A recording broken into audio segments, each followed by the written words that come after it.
such, with us having so many disparate points to begin with, considering last week, I'd like to thank you all for making it, for being here, and to officially pronounce this In the Shadow of the White City, episode 4, Living in Dreams.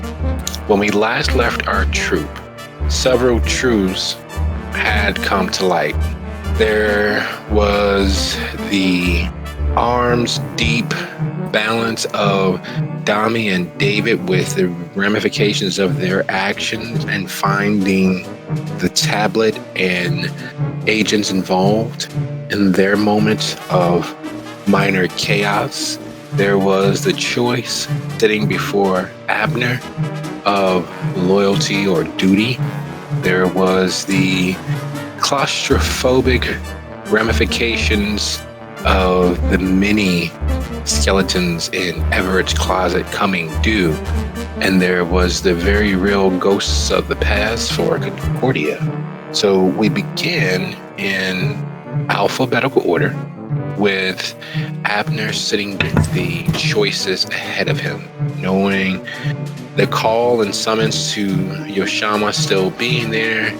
However, the pressing matter of having a brute squad with the skills of James Bond operating in the Dalton area. Yeah. So I'm going to try to figure out where, using the report I got, I'm going to try to go hunt them down as best I can. Okay, so we're going to collapse and condense those many hours of beating the pavements, following up on leads, tapping into confidential informants, following up on the many almost forgotten skill sets that he used during his breathing days. We're going to signify that with a intelligence and 2 rolls. I'm sorry, not just 1. We'll do it with 2 rolls. First, we'll do wits and security or investigation, whichever, larceny or investigation, whichever works better for him, and whichever one is higher. Then whatever successes he has above 3 will add to his die pool for his intelligence and investigation roll. Oh boy, this is not going to end well. Ironically, mental stats are not his strong suit. Well, wits is, but...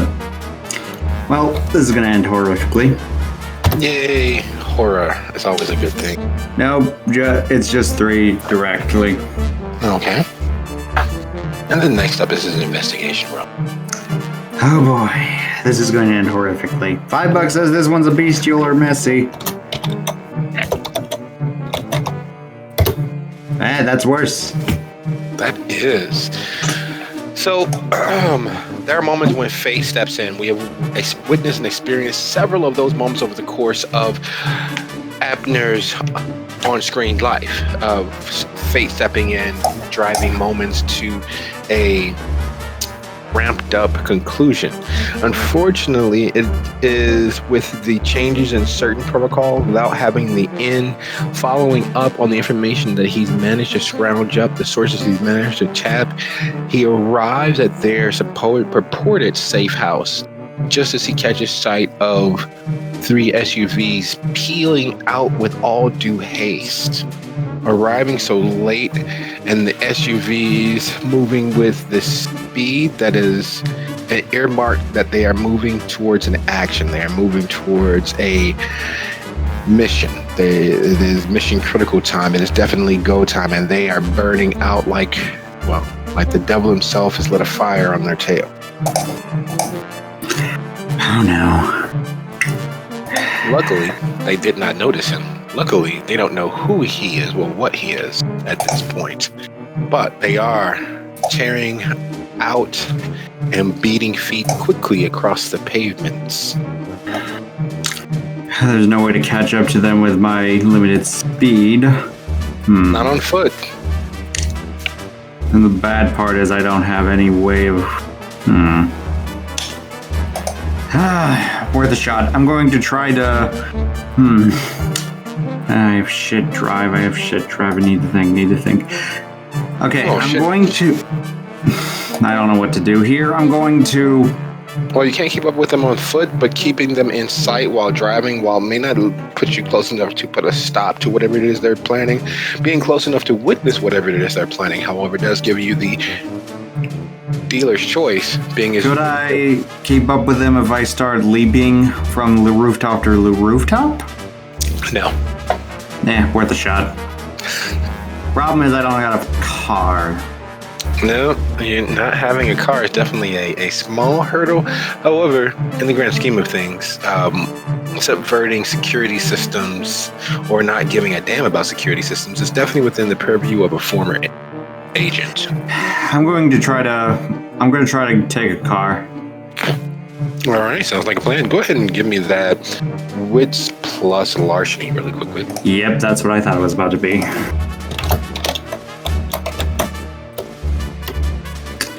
If it is a failure, it is going to be a bestial. 1 success. You've done clumsier things in your life. For the life of you, at this moment, you can't think of what. You subvert the alarm system of the car, crawling underneath the hood, disconnecting wires that should be the alarm system. You manage to subvert the lock, and as you get into the car, you realize that it's a push start. So as long as there's a fob nearby, you could push start it and get it going. Unfortunately, there doesn't seem to be a fob immediately nearby until you realize, checking the center console, that there are several backup fobs sitting in the car. So you push start and take off behind the caravan of vehicles. Unfortunately, this does put you far enough back with your vampiric senses to keep them within sight, but not close enough to do much more than follow along, including following along as they arrive at the scene of an accident, forcing something into their trunk as you ease off the ramp behind them. But the moment as you're easing off the ramp behind them, they get back onto the expressway and you trail behind them. At this point, I need you to roll your composure and drive. And once we get that result in, we'll tell you where you alight, whether you need to stop for rest, you need to take a break, you break off. 3 successes. You, despite your very real and pernicious paranoia of being on the expressway, your very real fear that at the next rest stop, there's definitely going to be an ambush. Nope, there's no ambush. You say the next rest stop, there's definitely going to be an ambush. No, there's no ambush. Before you know it, you've already managed to hang on and keep them within sight for the last hour and a half.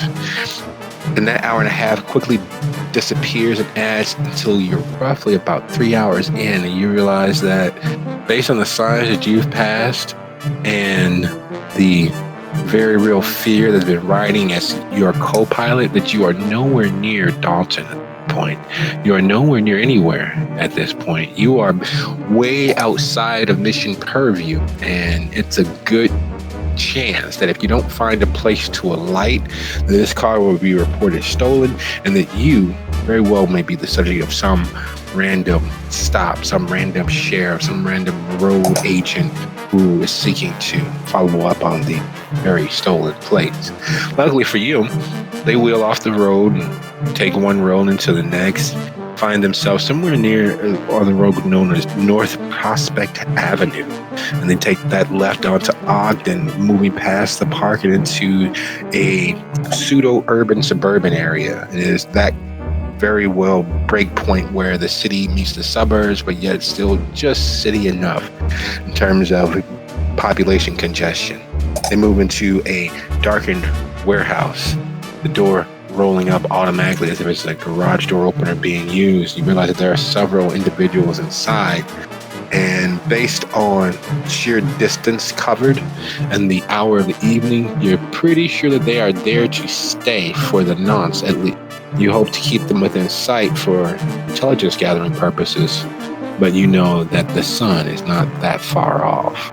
Maybe an hour, maybe 2, and you still need to find a safe place to alight where you may die for the day without having fear of your body being discovered or removed. I have a terrible idea. I don't know how well it's going to work. Quick question. How far off the beaten path are we? Like, are we still within city limits or no? You are within a city limits, yes, but just barely. Okay, so I'm in the wilderness, basically. Yes, you are roughly about 25 minutes north of 794 and about 30 minutes east of I-43. All right. New question then. Are there a bunch of... Is this a forest, a plain? What is it? Oh no, it is definitely a near urban area. It is right on the cusp of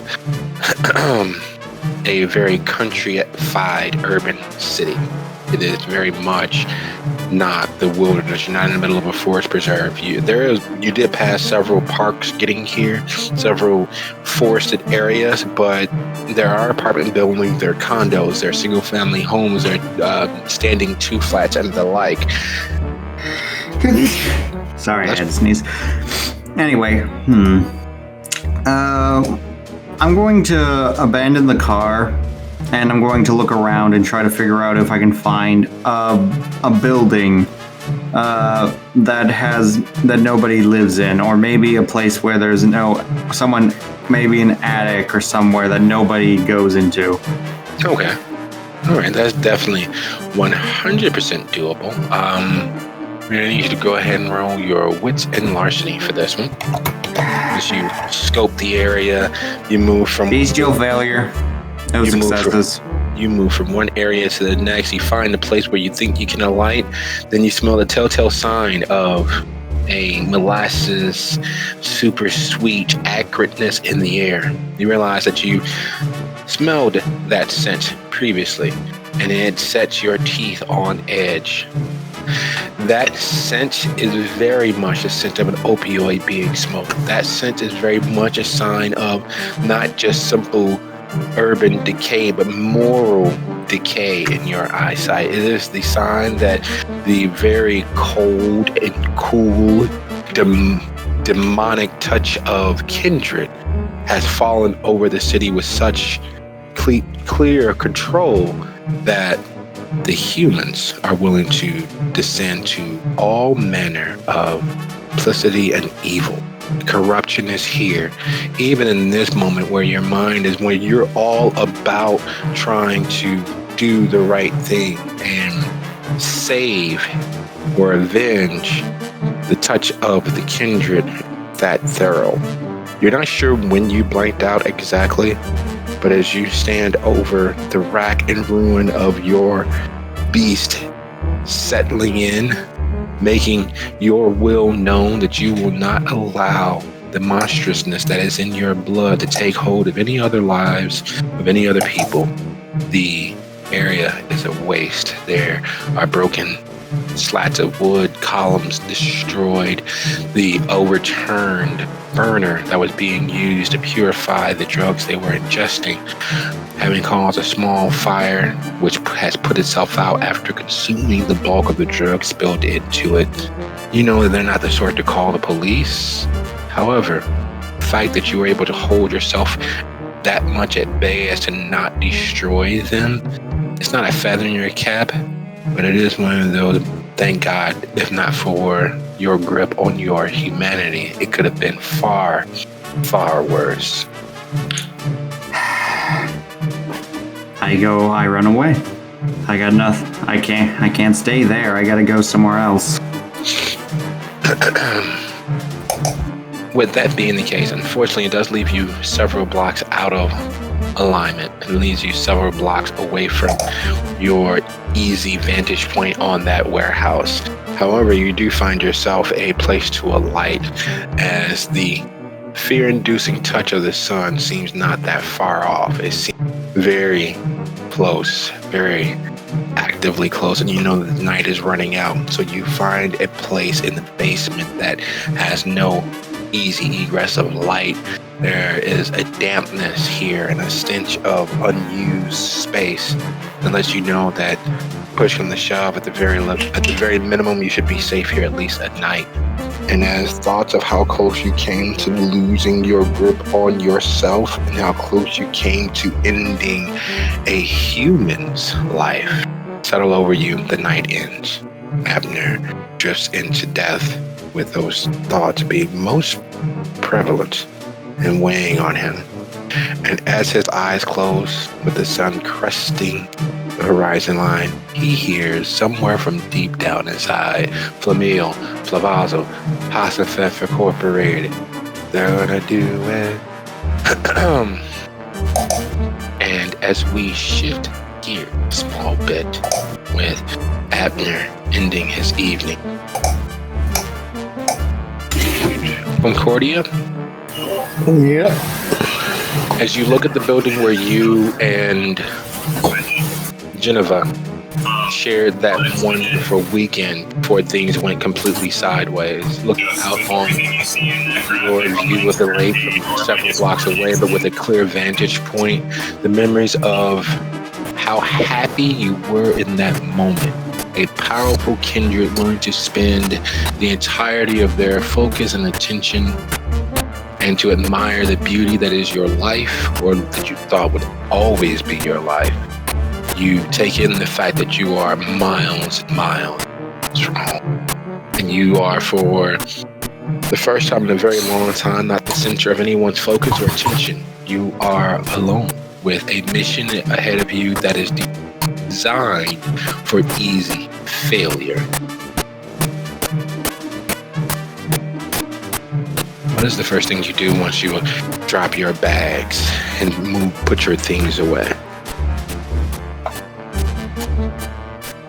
Well, I'm assuming that the place has been well kept while we were away, but if not, then I will do some sprucing because I can't live in cluttered and disgusting surroundings, even if it's only for a couple days.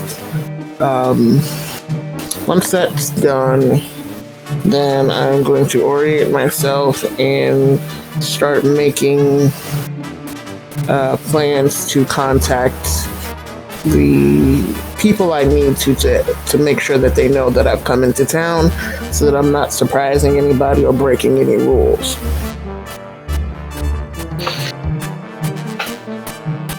Okay. That being the case, did you take a quick gander at the whiteboard and see the hierarchy of the Clan of the Rose and the Milwaukee kindred that you may know of? I took a glance, but I'll check it again real quick because I have it pulled up. It's not the Gary people, are it? Or is it somewhere else? No, it's not Gary. Do me a favor, go ahead and roll your wits occult plus your status. It is with no small amount of effort that it takes far longer than you would have expected for you to reach the foam tree that connects you with Lucina. Lucina is the primogen for Milwaukee. She is and has been a long-standing member of not only the Tower, but of the Clan Rose in the area. While there are, of course, the standard gossips of her potentially usurping control of Chicago, or at least moving in that direction from the outside, there has never been an attempt by Lucina to usurp Annabelle's control over Chicago.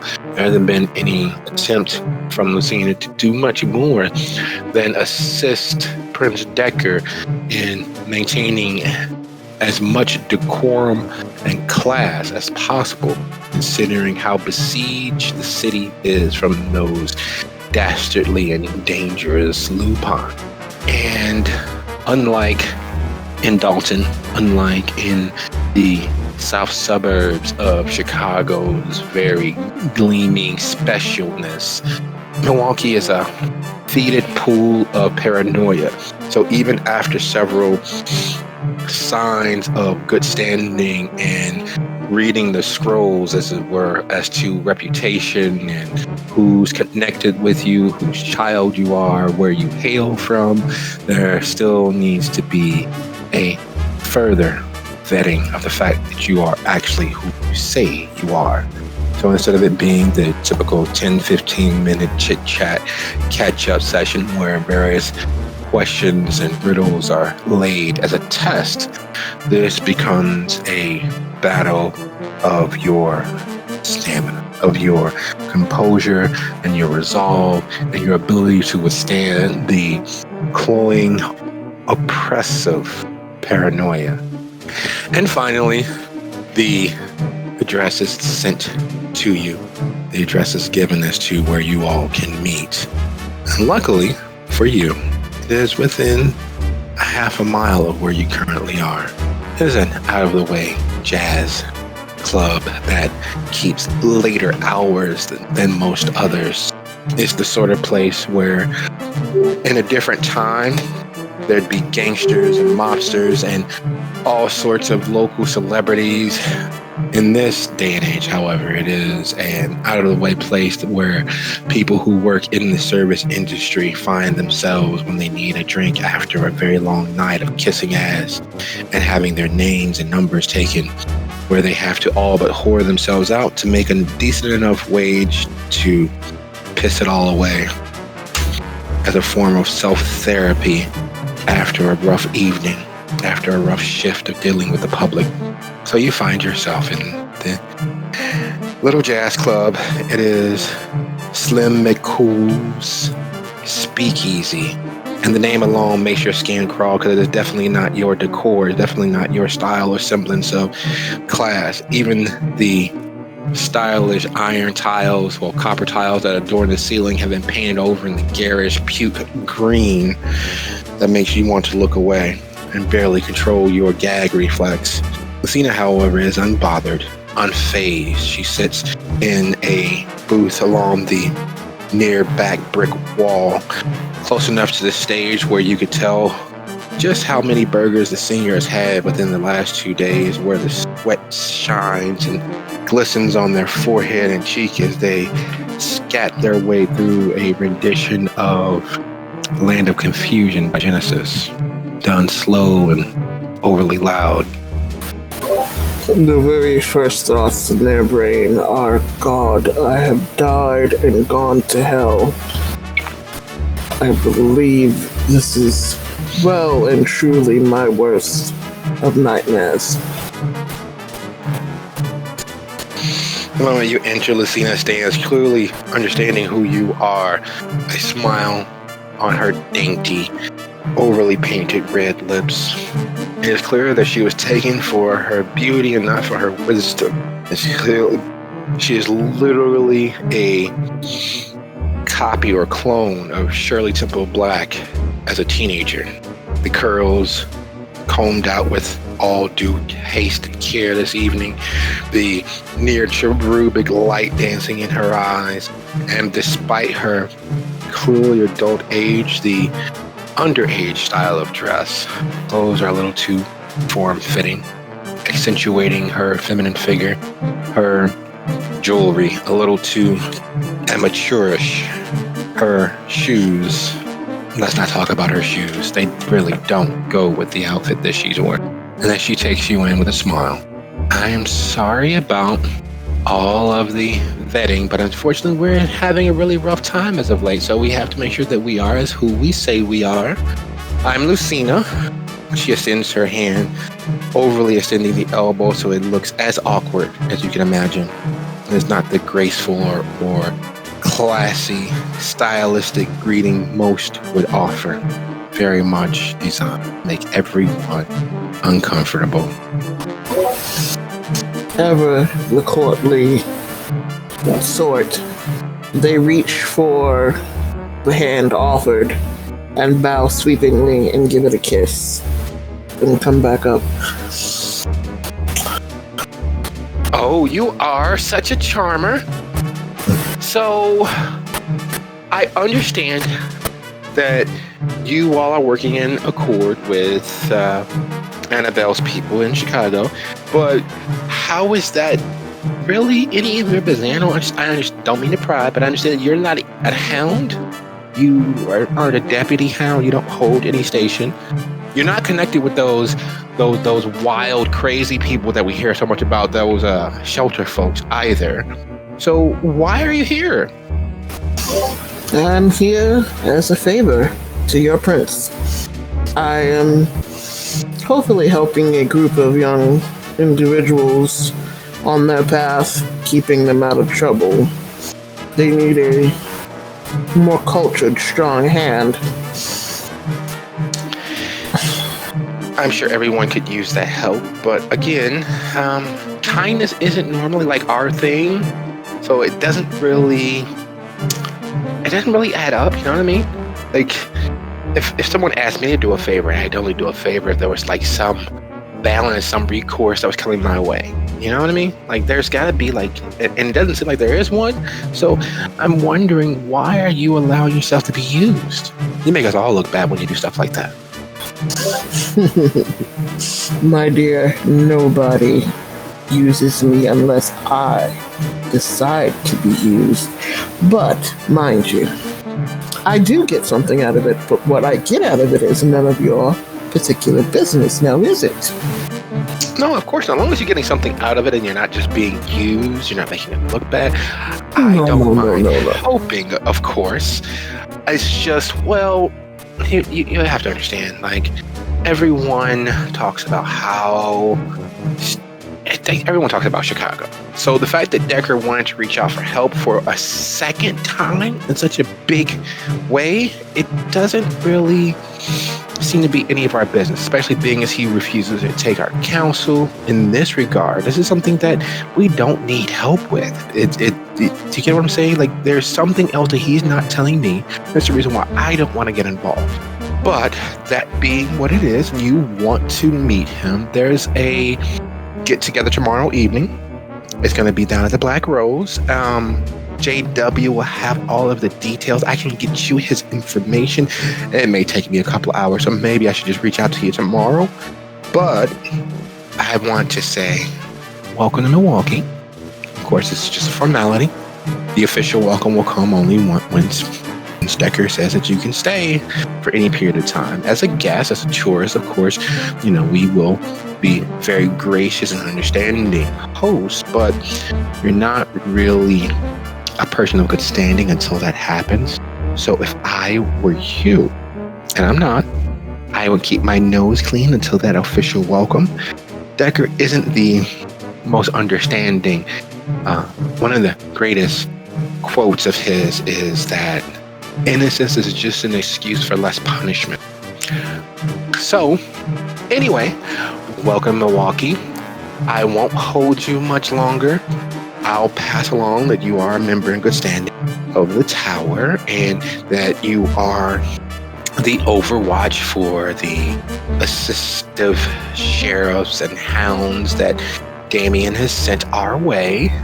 I won't let him know that you're not one of the officially nominated volunteers to help.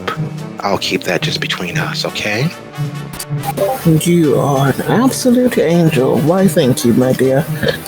But of course. I appreciate it. And yes, tomorrow will be fine to make contact. I am somewhat wary from my trip. Completely understandable. I personally hate it when my chauffeur takes longer than 15 minutes for us to get anywhere. But hard to find good help. Being an angel of mercy, a little hardship makes us stronger. Indeed. I wish you the most comfortable stay possible. Well, let us say that old Chinese proverb of not living in interesting times. Let us hope that this visit is boring. Of course, that is always the goal. Now, I do have one request for this vaunted and very tactful introduction to Prince and keeping our little secret between us. I would like you, if possible, if it is within your capability, to relay what exactly it is he needs help with. He's playing this one a little close to his chest, and while I said that he doesn't need any help, it's partially because he refuses to say why he needs help to begin with. What is he actually after in this regards? So when you sit down with the prince and after you're done with the meeting and the welcoming, just give me a line. Drop me a little bit of information as to what it is that he's looking for so I can offer a better counsel, more tailored to what he's attempting to accomplish. Quid pro quo, I understand. Well, now that I have your contact information, I don't see why I could not drop you a line after tomorrow. That would be most appreciated. Stay, enjoy the music. I have to run. It is a little ways for me to make it home. I hope that I hear from you promptly after your visit tomorrow. I'll be reaching out just after sunset, or one of my people will. Okay? Deal. Excellent. And with that, she leaves, and almost as if there was a purposeful camouflage to her. Even her walk as she leaves grows more adult. Her stance is less immature. Her saunter takes on a certain lasciviousness that wasn't there just a hair's breadth before. And as she leaves, she pulls on a raincoat and slides behind into a very dark, very large SUV as it pulls away. Wheels within wheels and acts within acts. So you find yourself back dying just before the sun crests the horizon line with thoughts of what did you actually get yourself involved with. Indeed, there was a very long scrubbing shower when I reached the haven. David and Dummy, we're going to skip right on to Everett for a split second and then come back to where you guys are, because there is a body at your feet and then the fact of a waking, newly dead entity to deal with. So Everett, you've been in smaller places. You've been handcuffed. You've been tied. You had wax poured over nearly every inch of your being. And even with the very sarcastic attempt at comfort, the pillow tossed in, this is definitely not your idea of an enjoyable trip. Not sure how long you are in the metal box. Kind of lose track of time, even with there nothing else for you to do. When the vehicle finally stops, you can hear the sound of metal being worked in the distance, in the near distance, within the building, wherever it is. And as the trunk is opened, you hear the latches being undone on your box. Is there anything that you would like to do? I have wax all over me, right? No, you're just saying that some of the moments that you've had in the past. In this particular case, you are still in the box as you had been invited to. The long trip, if you were human, your muscles would have locked up. If you were human, you would have been nearly drowned in your own sweat. But as it stood, being dead in flesh has its benefits, has its uses. You are as cool and comfortable as you when you first went in. Your muscles didn't lock up because, well, they don't have such needs. There's no lactic acid buildup. You can go forever. And as boring and isolating as the trip in the box was, for the most part, you were unharmed, considering, surviving a crash and watching as your touchstone lay bleeding. So as the latches are being undone, you can hear them. What is it that you're attempting to do, if anything? He's a bit curious about what they plan on doing. I mean, the whole severing him down into a little box with probably not even a comfortable pillow is interesting, and them finding him is even more interesting. So he likes to play games, right? He likes to play the long con. So he'll just wait and see what happens. And I mean, hopefully they give him some type of pleasure. I heard they're really good with pliers or something. To say the least. As the lid is thrown off the box and You see yourself in the very considerate care of several armed and battle-ready gentlemen. The person you spoke with, you first stepped into the box, steps within view. I'd help you out, however, that would put forth the right image. There are a certain amount of formalities that we have to exercise. So, would you be so kind as to rise and place your hands behind your back for me? It'd be my pleasure. Excellent. And the moment as you do, he withdraws the cuffs, slapping them into place, resting his hand against your right shoulder. I'm going to guide you to keep you from falling. We're going to move right down this hall, and he points with his finger ahead of you towards a bricked-in hall with a ramp that seems to descend further into the building. You can see people metalworking around the corners of your vision at the edges of where the wall meets the roof, and the windows are being capped off, and there's a railing being repaired, and you see that you are in the company of, rough count, easily roughly 15 to 20 people in this immediate area. A few minutes later, after following the tunnel down into not quite the underground, but below street level, you find yourself in a box, a room with one door in. There's a mirror on the wall. There's a speaker hanging above the door, and it is clear that the door only opens from the outside.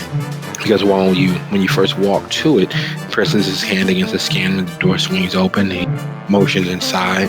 Inside is one chair, one metal table bolted to the ground, and two chairs against the back wall, roughly 6 to 8 feet from the table. When you walk in, he guides you to the chair at the table, undoes the cuff, and handcuffs you to the table itself. There'll be a Monsignor along shortly. Can I get you something? Do you still eat? We know some of you do. Ooh, okay, quick question to the ST. These are humans, right? As far as you can tell, yes. Yeah, as far as I can tell. And him saying y'all still eat. Yeah, he doesn't like this, but what can he do? No, I'm fine. Thanks for the ride. It's, comfy. Understandable. We'll be returning you, if we can, as quickly as possible. If we can't, we'll be disposing of you in a sanctified burial ground so that your soul can at least be at rest. Well, I take comfort in that, and I'm not sure if you're a religious man, but I'm very religious. Oh, what type of religion? I'm also curious. Oh, well, I grew up in mixed house, so Japanese parents kind of believe in random things, but then again, Western stuff. When the West came, and they kind of Christianized everything. She kind of became a Christian, right? Because it kind of makes sense, the West Side invaded the East and the whole stuff.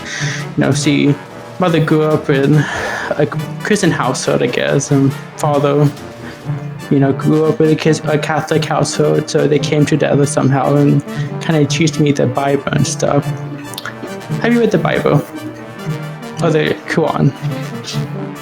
I'd prefer not to say at this point. We're not sure whether we'll be able to use you.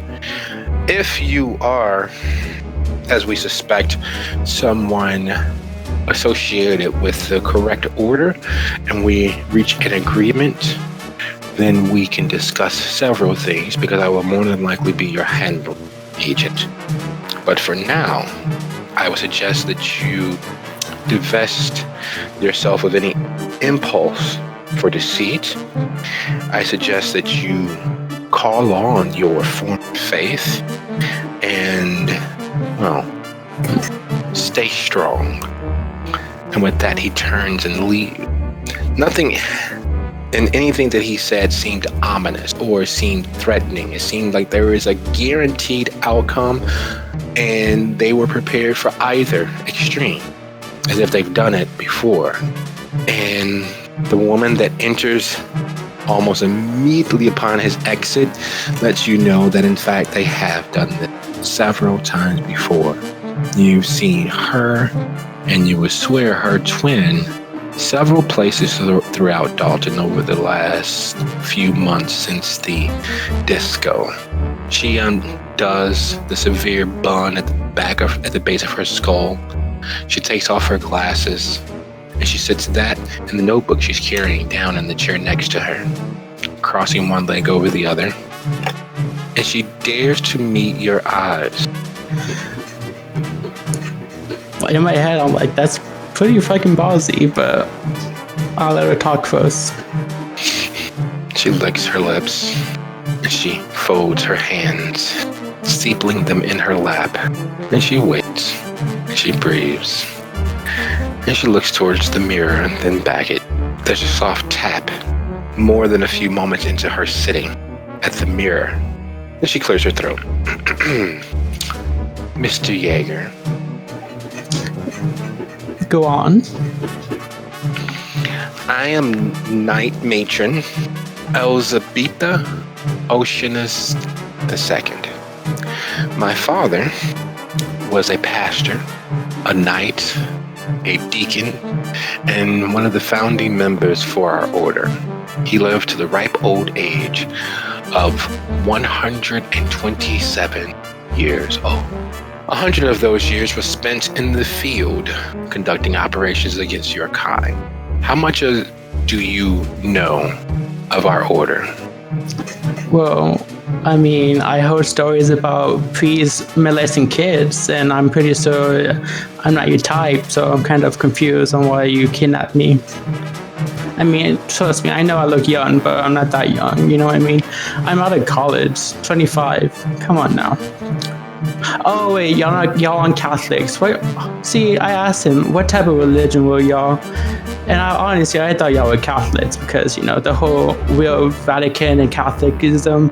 I read stories about how they had like real parties and stuff like that.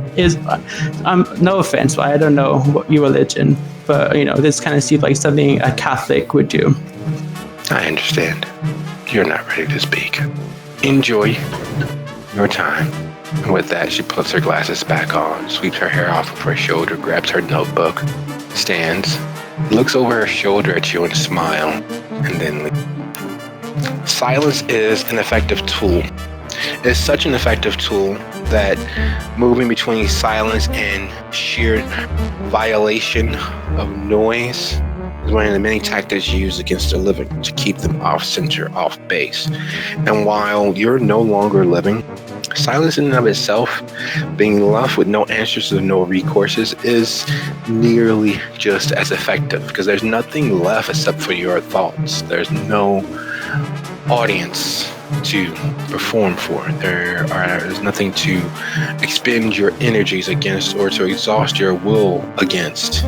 It's just you, your humanity, and your beast alone in this less than warm, slightly more than cold room, this square box that you are sure is under surveillance, but there doesn't seem to be anything or anyone to interact with except for yourself. Would you be so kind as to roll your composure and subterfuge? How long it is before those thoughts begin to bounce off themselves inside your head.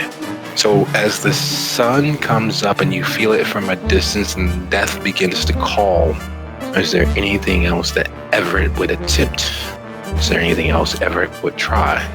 Because he lasts the night in silent, contemplative quiet. He's gonna place the wooden piece in his mouth deeper within underneath his tongue. Make sure it's kept safe. Okay. And as he contemplates where he is, what might happen, and how he might work towards his own escape, death takes him in darkness. David, Donnie, there are several things that have gone way off the rails. One of them is staring at you all with blood-soaked eyes. A hole clinging through the side where Dami had attempted to destroy the evidence of their actions. And while there's nothing left of the male agent Natalian, Agent Cusick is as close to alive, if not well, as one could be when facing down two kindred in a very close proximity. Her silence is the unnerving part of it, because you both remember what it was like to awaken to that first night's hunger, that first night's craving, that first night's understanding that what happened before didn't matter anymore because your life was over. Yet Agent Cusick looks from the hole in her thought to you both, and the quiet, the rage-filled quiet of her blood-stained eyes is the matter at hand currently. So this is probably pretty new to you. We don't have much time to explain my associate and I. Dami, do you have anything else? Tell her I'm not. It's your monkey and your circus, you tell me. Probably pretty hungry. That's probably your first thought right now. I don't think we exactly have time for a snack on the way. You can give me your blood. Or his. She looks at the hole in her thigh and back to you both. It's a little harder to deal with, but I'm not a stranger to hunger. I guess you're my monster. Oh, I definitely am. Her breathing, unneeded though it is, begins to ramp up. She's and looking at her thigh and working her thigh, moving her foot. Are you staying close enough to watch, or are you establishing a distance between both? I ended the session basically staying over top of her. Right. Pretty close. So you're close enough to see that somehow she is willing the blood to mend her flesh. That normally takes anywhere from a month to a few years for most kindred to pick up on. She's been around the block a bit. You may want to step back there. You wouldn't, by any chance, know of our kind before this, would you? What are you, a fucking idiot? Yes, I know your kind. Why do you think I was able to survive? And points at Dami. Him damn near knocking my head off. She has a point. You might want to take a step back. I'll take 3. So, were you one of those SI ghouls? The what? Are you stupid? You two are... You don't know what you've done. I don't know all the rules, but I know you're not supposed to kill somebody else's ghoul. I don't know all the rules, but I know... I was going to kill you. If that, helped, I planned on completely obliterating you. And I felt really bad about... So I thought the best course of action was to revive you. This is bad. This is so bad. What school are you of? None of your fucking business. You can still die. Don't get it twisted. What school are you? So can you. We're already down a penny and a pound. What school are you? She stretches and stands up. Oh, fucking hell. Well, at least I can say I've seen other Ravnos now. Yeah, that's not a good thing. Wait, which one of the Ravno? For strength, animal.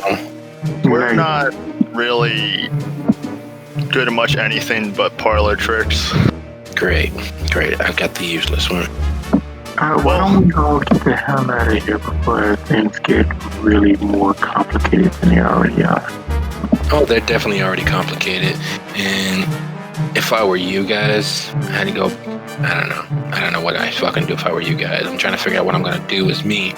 And you guys have complicated things way too fucking much. It's supposed to be a simple action or define whatever happened to honor, and now you guys have fucked that up. Well, there's one good thing. If we can find this prince's lost child, he would then give us a boon. Maybe we get out of this. Not being killed. Let's get out of here. I got some computer stuff to break. Alright. You ride along with us? Probably safer together right now. What? Wait, where's Rick? You turned him too, right? Yeah, I turned him to ash. So you turned him and you killed him? No. Fucking hell. I was losing a little bit and started firing. I shot him right in the heart, I think. Good shot, by the way. Thank you. So you shot my partner in the heart, and you're gonna congratulate each other right in front of. Well, we didn't high-five each other. Give us a break. Starts walking towards the car. As you all leave Honor's apartment, the thing that normally happens when you're in Dalton and they're gunshot, people, while they will take evasive actions, they typically keep an eye out so they can identify who was doing the shooting, who was being shot at. Even if it's nothing more than them just holding their cell phone, they can get a very shaky picture of what's going on.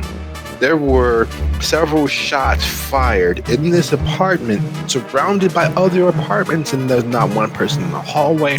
You don't hear sirens, and most pressingly, there's no one who seems to be cowering behind peephole or leaning out the window with cell phones out.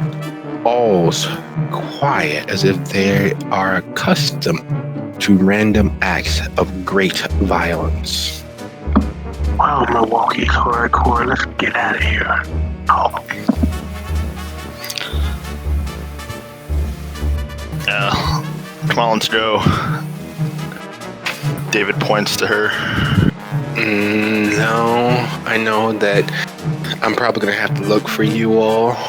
Probably gonna have to rat you out. So it's probably better if you make your way. And if you survive, I'll come looking for you. I really am thankful you didn't kill me permanently, but yeah. If you live long enough, you might even be able to learn the mystical arts of chemistry. If you survive, I will find you. But just between me and you, now that your scary black friend has left, you guys fucked up real bad. I know. Dawn is no joke. She kind of runs this area. And you got the prince who's like the president, and then you got Dawn. I belonged to Dawn. You killed me. If I were you, I'd blame it on my friend and get the fuck out of Dodge. This is as much as I can say and much as I can do. I gotta go back. I gotta go report to Dawn. We need to figure out how to cover Rick's death and figure out how much of revenge she's going to try to take against you two. Well, yes. Last time possibly I'll see you. Hopefully I don't get eaten by lupines. It's nothing you gotta worry about. She's small, but she's mighty. If I were you, I'd leave Milwaukee like 15 minutes ago.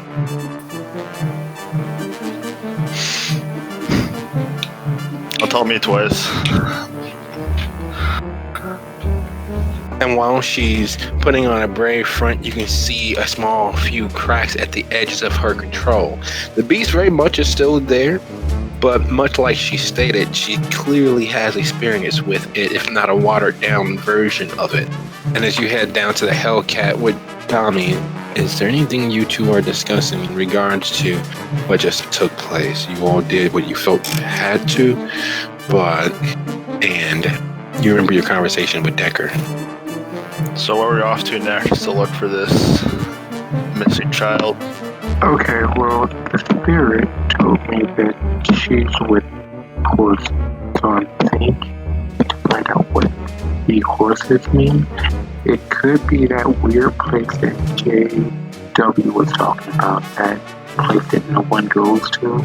I'm kind of thinking that's where she's headed, but we really should have killed her, just so that you know. I couldn't let go of my conscience. I know that, but just so that you know, if we're staked and left to the sun, or otherwise mutilated and murdered, we should have killed her. If they find out, I want you to just rat me out and leave me for dead. This is my problem. That won't happen. So we go down together. We ride together, we die together. So that's just how it is. But yeah, next time I say let's kill somebody, just leave the room, let me handle it. We don't want this to happen because I think we probably made some enemies here. I fucked up. That's.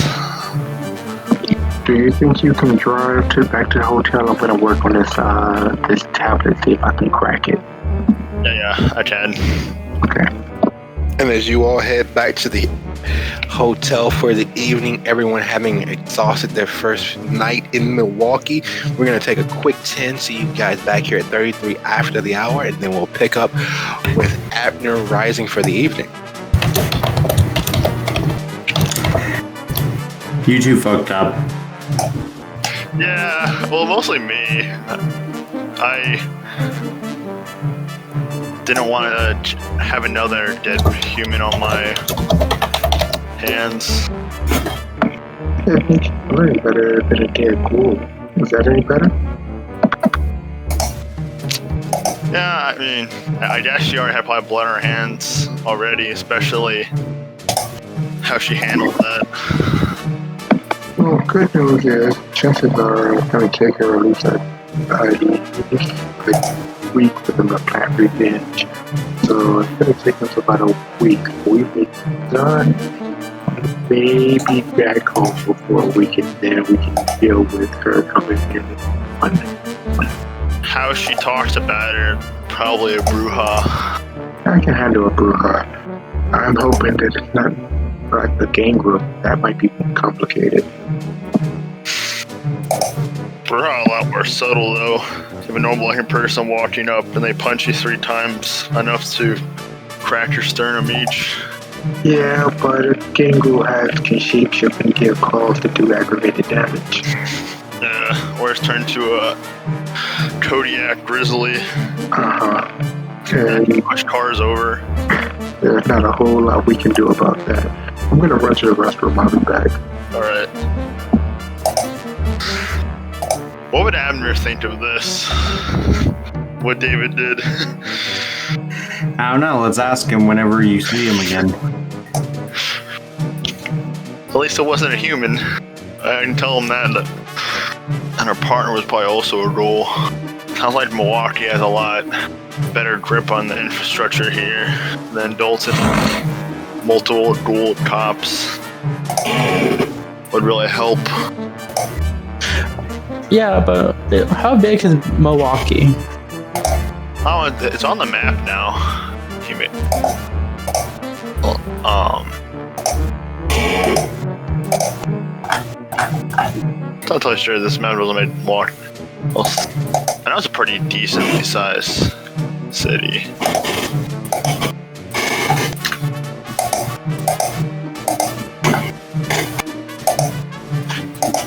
Population of like 600,000.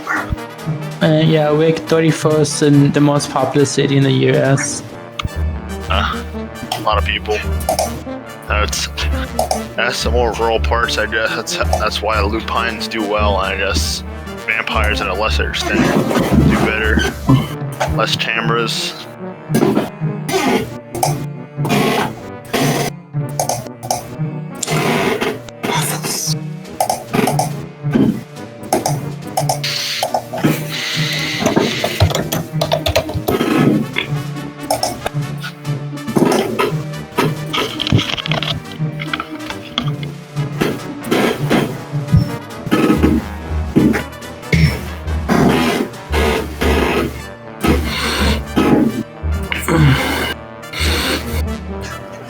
they're known for major league brewers, so they're known for like breweries, and they also say it's rich in historical and cultural attraction. So honestly, it seems like a nice place to go.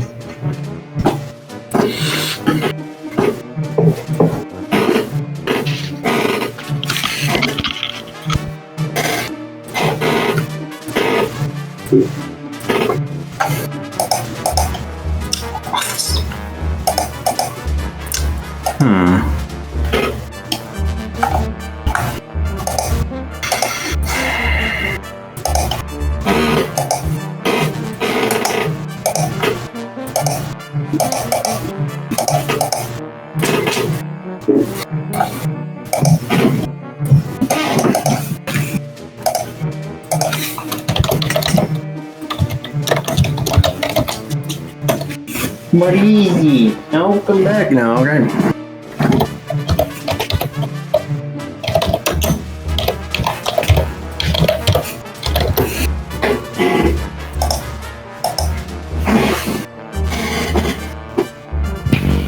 All right, a few minutes early. There's still 3 minutes to go. Anybody back already? I never left. Yeah, I'm here. Excellent. So, if you guys are amenable, we'll cut our break a little short. I, refreshed my lovely Vita Coco pineapple flavored coconut water.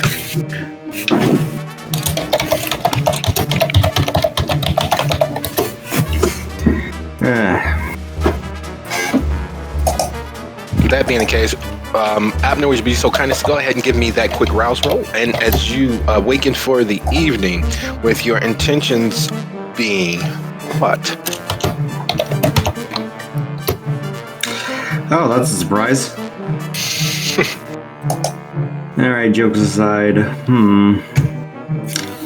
Looking at the... I want to go back to the warehouse and see what I can. Hopefully they haven't moved too much. Okay. Well, that being the case, as you head back, having kept a rough track of where you were and in relation to the warehouse, as you scope it out, from the outside, it just seems to be another one of the warehouses on this street. There are roughly 4. That one, however, there has no signage, at least no non-rusted signage. It is a 2-story building, and it is close enough to its neighbors to provide a little cover and camouflage, and far enough away that whatever's happening inside you can barely hear. There's lots of banging and rattling and machine work going on up and down the street, but it doesn't stand out. There's not any sounds of people being tortured inside. There's no high traffic inside or outside. The cameras on the outside of the building seem to be mostly decorative. They don't even have the blinking lights that are part of the psychology to get people to look at them. They're just kind of there. I want to go inside. Is there a window up top with... Warehouses like this usually have rafters and whatnot, and I'm very good at handling rafters. All right. Well, let's start our infiltration, shall we? First things first, would you be so kind as to go ahead and roll your dexterity and stealth? Because the climbing and scaling is not an issue. If you have any obfuscate, now would probably be the time to go ahead and use that as well. Silence of Death is now active. All right, so that sounds like a plan. Go ahead and add your obfuscate to that roll. All right. Oh god, this is not gonna end well. I'm happy to be wrong. So several things take place for Abner all at once. Now, while the bulk of the outside of the window, as far as the bulk of the warehouse for the street side and its nearby residences through the gangways are well covered with cameras. They are able to see what comes in and comes out, what approaches. However, it seems that they've forgotten or neglected their rooftop. And again, with it being just close enough to blend in, he is able to cover that distance with little to no sweat at all, making his way across the roof. As silent as death, he finds one of the few that have not been covered with metal, that have not been retrofitted to be tank-like from the inside. Slipping inside, he watches as those 2 SUVs that he trailed up the Dan Ryan to here are sitting. There is a patrol taking place inside as several pair of clearly agents dressed in a off brown, dark enough to seem black from a distance, move from doorway to doorway, talking with the guards that are posted there. There are roughly about 15 to 20 guards or agents on this floor. You notice that there are 2 major egresses that lead off this floor, not counting the stairway, the stairs up to the 2nd floor. There are 2 doorways that lead into passages down. I'm not sure how far down they go because that would require you leaving the iron-worked rafters of the building. But where you are silent, and you see that horrible iconography of the Knights of Judas on their lapels. You even see a few of the agents and guards sporting the tab of a priest as they move from one doorway to the next in a circular patrol. There are 2 moving counterclockwise to each other, touching the doors, talking to each other, checking the cameras, but there's no central security or break room area. It is for the most part an open warehouse where they are engaged in God knows what, and it is clear that they are as off book as you can be. That's interesting. I want to... I'm gonna observe for the time being.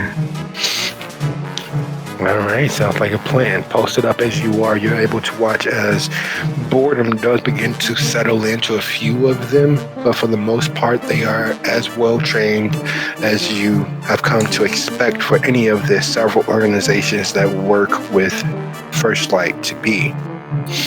Even with your history of having run them out of the south suburbs of Chicago and your derision of their zealotry and their barbarism, you have to admit that they're actually not that bad from this distance. Of course, they would be better if they had noticed you, but thankfully, they have not.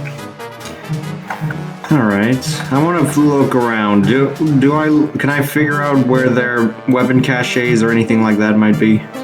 Yep, clearly down one of the 2 entrances and egresses into the lower portions of the building. This level seems to be the staging area for leaving and arrival. Well, departures and arrival. I'm gonna wait a little bit before going down long enough to grab a weapon and then going back up onto the rafters. Okay. So you're gauging their timing and... Correct, I'm gauging their timing and waiting for them to basically get distracted long enough to grab a weapon. Okay. No, you're trying to grab a weapon that they're sitting down, or you're going to try to make it down into one of those 2 egresses into the lower level to find their cache?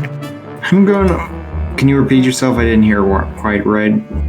Are you gauging their timing to sneak past them into lower levels to find their cache, or are you waiting just long enough to find one of them distracted enough that you can go away with them without being seen and take their weapon and move back into hiding? I'll go with the second option. I'll grab one of them. Thinking. I'm going to, grab one of them and preferably incapacitate him and taking his weapon with me. Okay. Well, that is another matter entirely.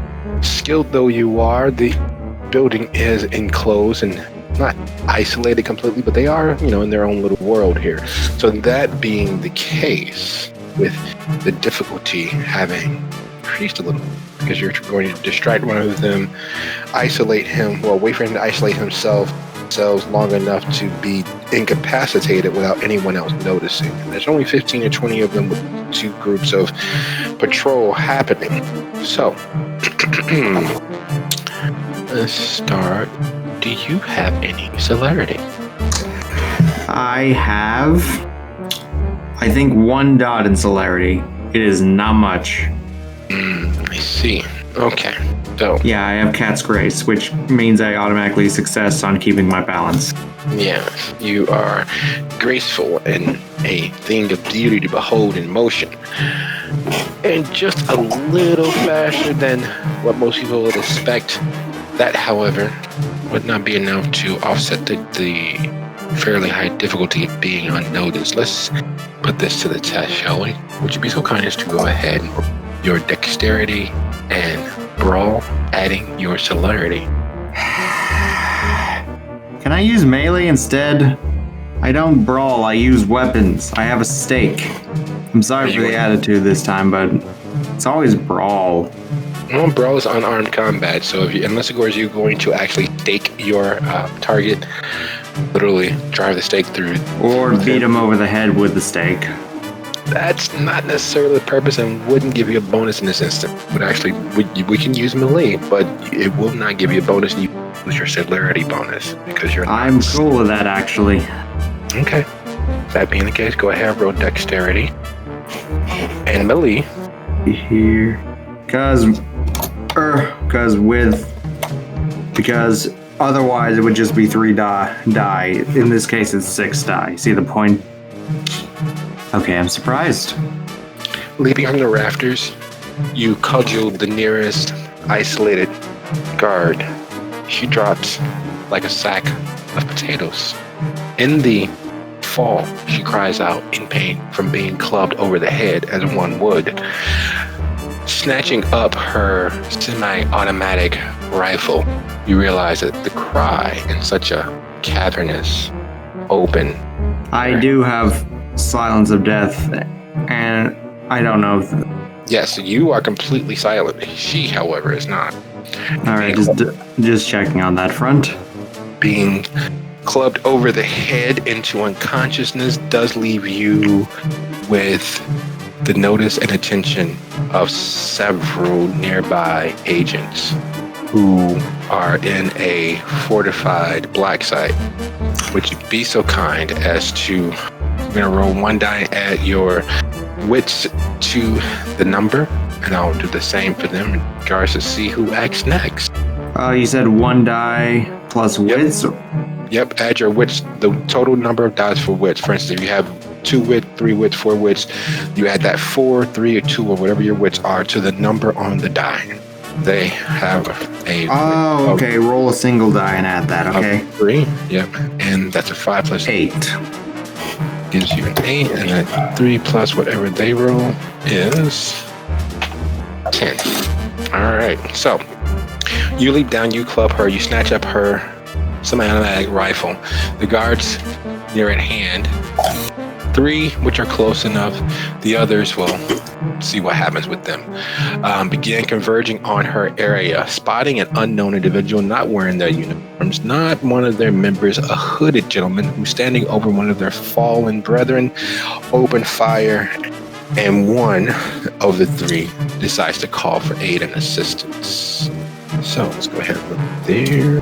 What are you doing as you see all of this converging? I quickly attempt to leap away into the rafters, make it harder for them to actually hit me, using the darkness as cover. Basically annoy them, and use the coming chaos to run away. Okay. Be so kind as to go ahead and roll your dexterity and athletics.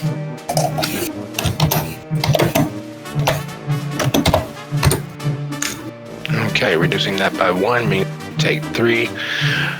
Halving that, rounding up, you take 2 superficial as the bullets tear through your flesh as you leap, bounding off one wall and then the next and reaching the rafters.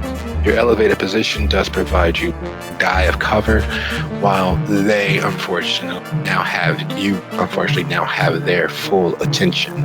Alright. Whose turn is it? Is it mine? What are you doing?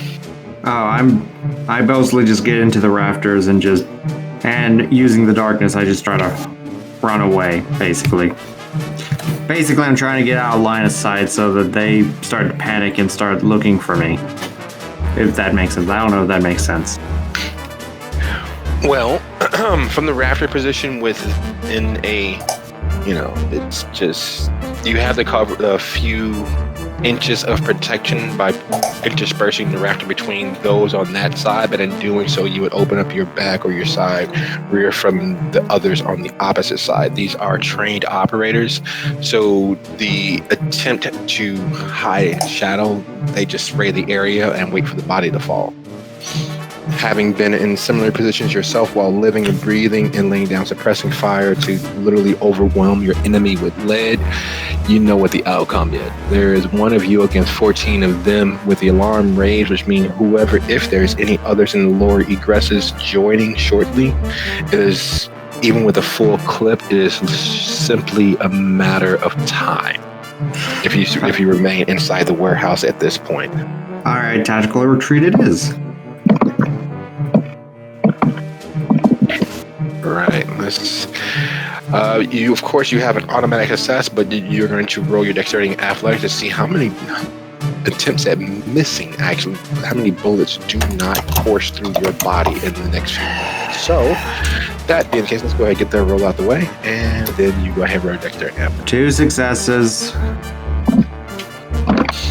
All right. So that being the case, with the additional 1 means that while the bullets ricochet and bound through the roof and the rafters and rattle around, you are able to escape the area back through that exposed entrance, making it up and out of the warehouse. While that's happening for you, we're going to pick up with Dia. Would you be so kind as to roll your rouse for the evening? Okay. Well, sorry. Makes sense. They hate it I here. sat down. Yes. Milwaukee is not necessarily, the fun touristy destination that you've heard so much never about.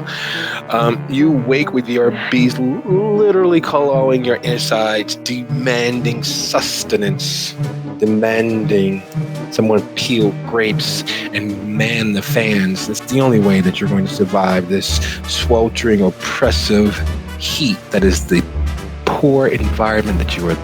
Between the memories of your past stay, as nice as they are, and your welcoming from Lucina, this is definitely more involved than it should be. Definitively horrible. Now, that being the case, however, you do know several places that you might be able to sneak away and hunt before the contact is made. Still early enough in the evening where fashionably late could be 1, 3, 4 hours. Very true. So they will dress to impress for the evening in shades of eggplant and black, bind their hair back in a long braid, put a little bit of coal around their eyes, and take the car out. Makes it. Do you have your hunting pool for your predator type? I didn't bring open my cheat sheet. I had other cheats open. Did I lose you? No, I have my sheet in front of me, but I'm trying to remember which 2 it is. Oh, okay. Well, what predator type are you? Siren. Yeah. I can hear. It depends on what you took in your specialty, but you could either be charisma and persuasion, charisma subterfuge, I believe, or manipulation, persuasion, manipulation, subterfuge. Okay, let me look. Thank you so much for that, Ephraim. All right, so It looks like it's persuasion subterfuge.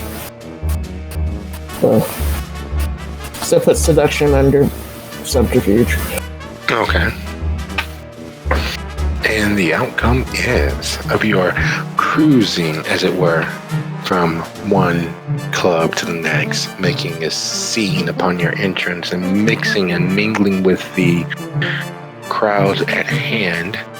It takes longer than takes longer than it would for you in Dalton, but predominantly this is not Dalton. This is not even Chicago. This is not even Riverdale. This is god awful Milwaukee, and their sense of couth is way far and above different.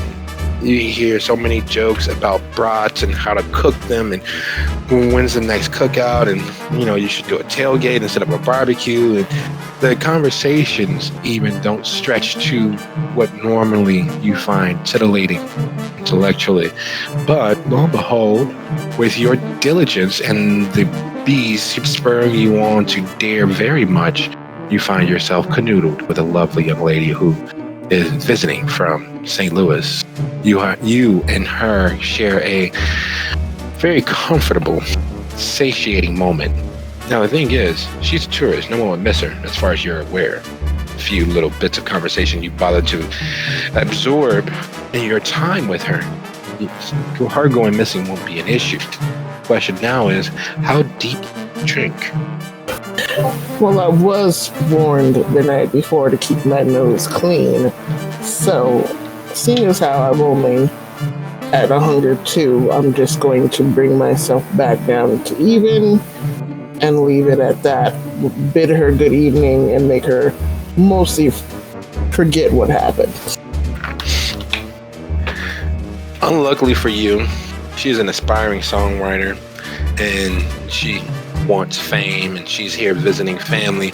So within the next 2 to 4 weeks, there will be a song.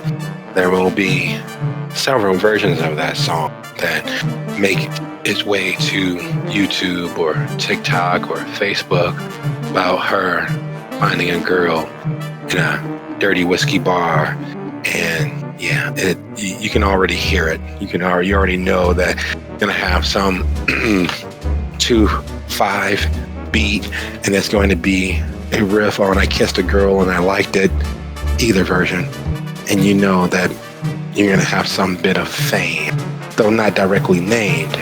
But yeah, you know she's going to be trouble. She won't remember any of the details. She won't remember the fake name you tossed out. She may not even remember the color of your eyes, but yeah, you've inspired her. You know that it's going to go all over. The moment you step out of the stall and bid her adieu, make your way out of the club, your phone rings. And without even looking at the caller ID, you know that it's Lucina. I have one of those old school flip phones. I haven't upgraded to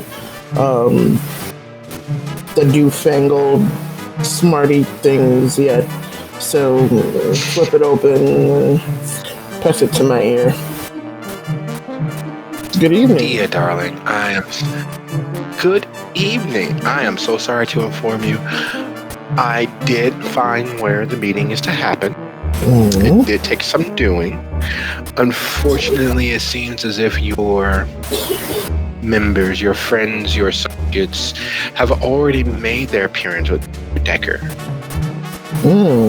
Gosh.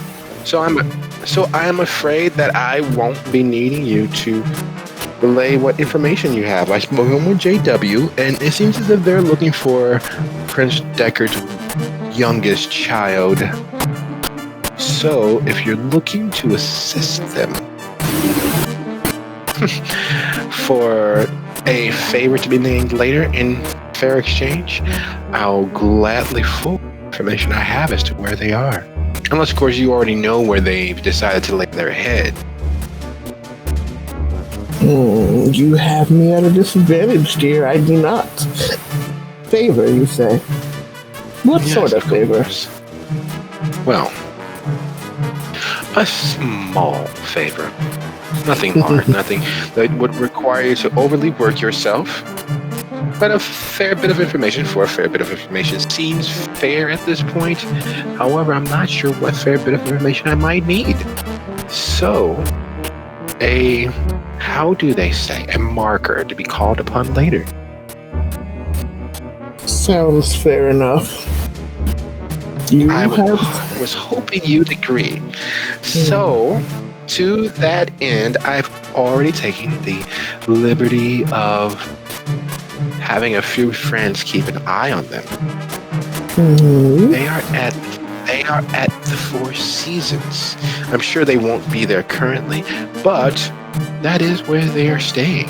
Would you like to go to a party while you wait for the turn? Party. Yes, of course. A small salon. We few members in the Milwaukee area have a weekly gathering where we might discuss the further ramifications of the decisions made around us.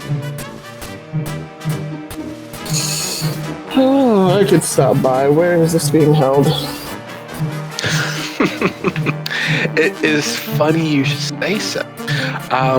Believe it or not, our gathering is in the penthouse at the Four Seasons. Lucky day. Fine. I shall be there presently. Oh, take your time. I would not dare attempt to impugn upon your preparation time so that you can make the most stylish of an entrance. You know me too well. After all, you can only make a first appearance, a first impression just once. And having spoken with a few of our southern cousins, seems as if your fandangos have reached others' ears. We'd love to hear all about how you were able to woo it. But we'll see you shortly. Thanks so much. And she ends. I make sure that nobody can see me because I'm now in the car and I roll my eyes.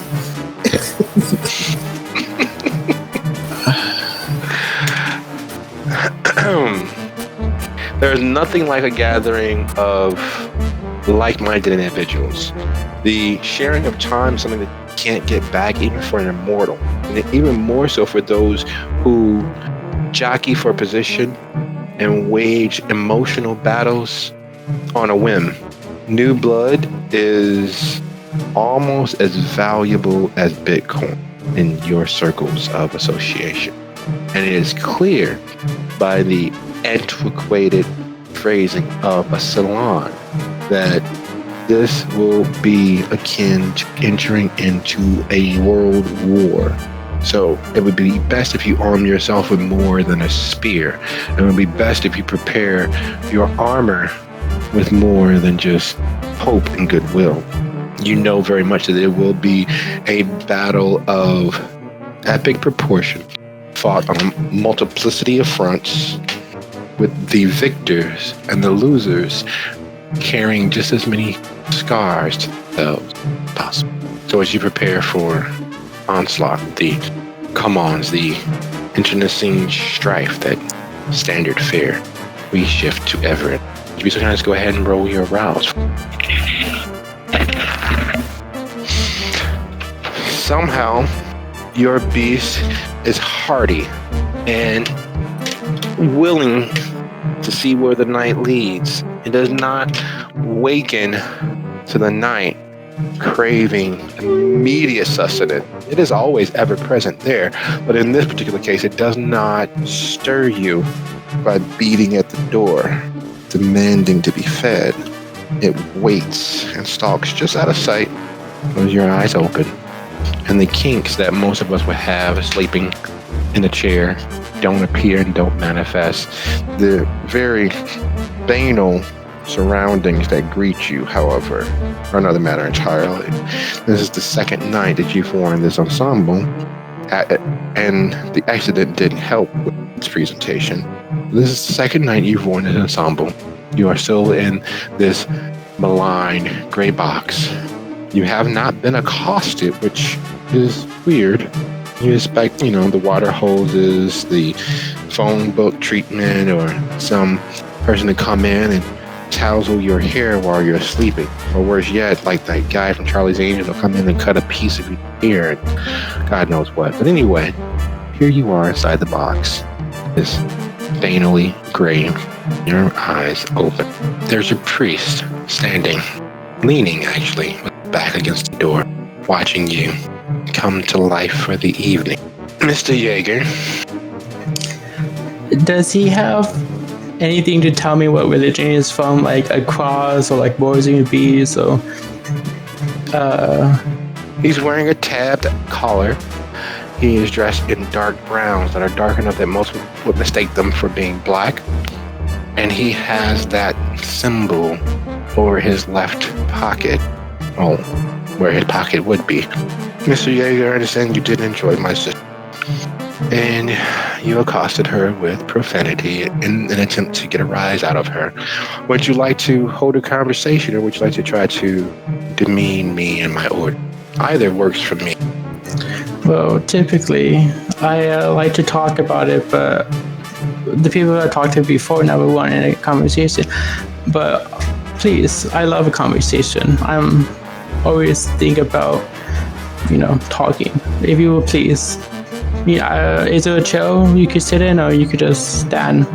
Whichever make you comfortable. No, I will not be comfortable around you at all. Your kind causes a buzzing in the back of my head. Unlike my sister, I can't tolerate sin. Sorry, ST. What ethnicity is him? Out of curiosity. He is an indiscriminate Caucasian, much like his sister. Could be Italian, could be Greek, ancestry, could be Russian ancestry, could be British or Irish, Scottish. Indiscriminate ethnicity as far as it goes, and as far as ancestry. And he speaks with a good old-fashioned Midwestern accent. So,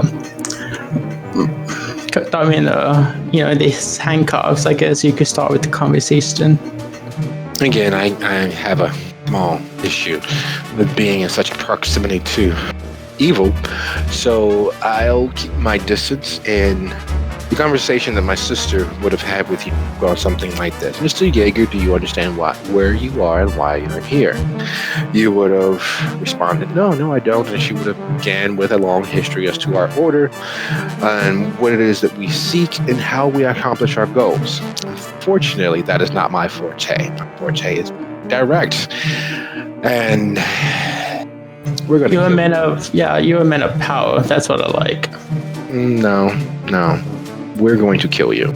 Oh, I see. That's really interesting because that reminds me of Pope John the 12th. He actually killed a bunch of people, and something about another pope that he killed somebody. Oh no, his cardinal. That's why he was torturing his cardinal. And he was. When I say that we're going to kill you, that we are. Eventually, everyone dies. You will die by our hand. Now, how that happens is entirely up to you. You could die by our hand after a few Are we gonna have several decades, or you could die by our hands today. I prefer a few decades because you are able to do some good with the evil that you are, but it's entirely up to you. This whole confession thing is kind of weird. Usually when I do confessions, I talk about my sins, and this isn't really a confession. No, it's not a confession. It is a strong arm conversation where you will either say yay or nay and take you at your word for it, with a few incentives on our part to make sure that the trust is upheld on your end. So it's only multiple choice answer with only A and B. There's not like a test we have to write a story or anything? No, it is definitely a binary decision. My sister would have gone the very long and very slow and working with you. As I said, I'm being this close to you has a buzz of flies in my head. I need to be away from you as quickly as possible. So I was like the exorcism where he was taking it. Oh no, that was a scary movie, the first one I think. He was taking his shit, right? And the flies covered him, and I think that was a really funny movie. We should see it one day. So your answer is no. That works for me. Well, I don't know. You never answered the question. You just said I was gonna die. What was the question? He removes a roughly 6-inch piece of metal. It has a sharp end on the end. It's not quite a knife and it's not quite a stake. It is a flattened cube of metal, and takes a step forward. You know what his intention clearly is, to instill some harm of pain or to stop the buzzing in his head, and then you hear gunfire. Whoops, that's not me. He takes a step back, knocks on the door, and it opens, and he steps outside, closing it behind him. You are again alone in the cube of solitude. You come to think of this space because it's just you and your thoughts and what happens next. Having an idea as to what their plan clearly is, meaning that you'll either work for them or they'll just try to kill you tonight. What is it that you are attempting to do? Well, it sounds like they're busy, so I'm just gonna cut my finger open. Oh, if there's any stop anything, I'm just gonna slit my wrist and melt the chains. Okay. Give me one quick second here. There it is. Going a little low tech. It's been a while since I've actually bothered to crack open the book instead of the PDF. So, while we do a quick search on that, do you have the system already jotted down? Your die pool. I'm gonna have to look at it. Let me see. I just have to strength and blood sorcery and rouse, depending on how much I need to bleed. Okay. Would you be so kind as to go ahead and roll your initial rounds, and then roll your strength and your strength and plus sorcery for me. Oh, that's not good. Well, let's see how. I'll willpower that. Might as well. Willpower is not something Thirst likes, does it? Nope. Now, just to make sure that we are accurate, your current hunger is 4, or no, that's very much so. So your hunger is at 4. Goodness. All right. Well, that changes things a little bit, but not very much. Not right now. But it does change what the potentialities of you walking into a combat zone would be. 3 successes. It's technically enough to pop a handcuff to melt through the cuff holding you. You'll still have it on your wrist, but you'll be free of whatever's on the other. Burn right through the chain. I have one nice little bracelet, but you'll be free of the impediment holding you and keeping you in place. Now, as you will your vitae to stop moving, and the scent of your own blood hits your nostrils, you are in this cube of solitude and silence. What is it that you're doing? Because you are free of the table. You are now free to move about the cabin. But you remember upon your entrance that it is only, as far as they're concerned, and locking mechanism and all that, opening from the outside. That's fine. It seems like everybody's busy, so... You said there was a mill, right? There is. It's probably a double way mirror. Who knows who's behind it? I don't know. He definitely doesn't know. Pretty interesting. I guess is there anything in the room I could use to break it? Unfortunately, you are the only thing free in the room. You freed yourself from the table, which was bolted down, and the chair that you were sitting in bolted down, the 2 chairs against the far wall and the door. So, as far as breaking through that, who knows how thick pane of glass, if there's anything behind it, you are the weapon, you are the implement, you are the everything at this point. Is there more blood? I guess me cutting my wrist open, I'm still kind of bleeding. You can will your vitae forward. However, remember, if you fail, 5 hunger. Yeah. I mean...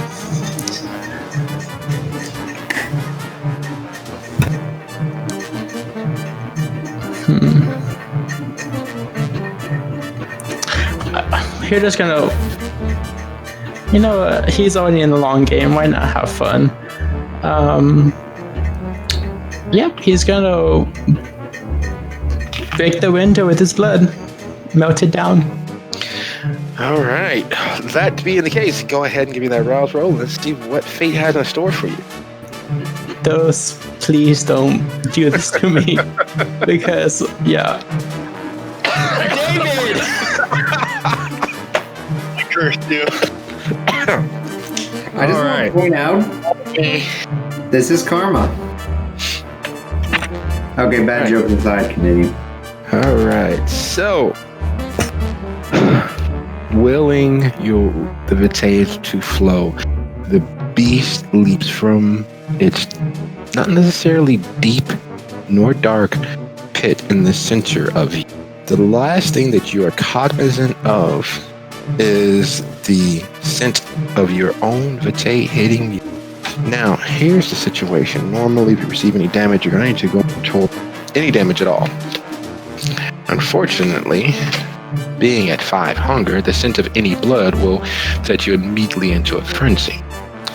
So, we're going to pause Everett right here because through the window and out the door, he'd be free as a gingerbread man, running as fast and quickly as he can. However, the beast's intention is either fight or flight, and in his present mode, in his present moment, it is all about fight. It is all about sustenance, heedless as to what pain may come its way. So that's the precarious situation that Everett is in at this moment. Pause right there, and we shift Dami and Dave. You all have the tablet, the dead agent, the newly created childer, and you're heading back to the Four Seasons. As you're heading back to the Four Seasons, the fact that the tablet is in charge is a minor annoyance and a minor aggravation. What is even more so, do either of you have status? I do not. Status? Yes.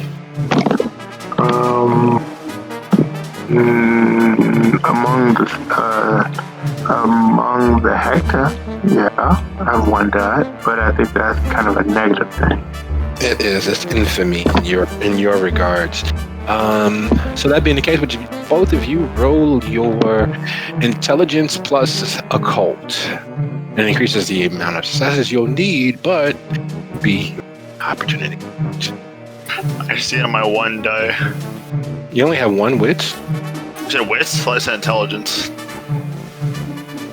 I'm sorry. I did not mean to misspeak. It is your wits plus occult.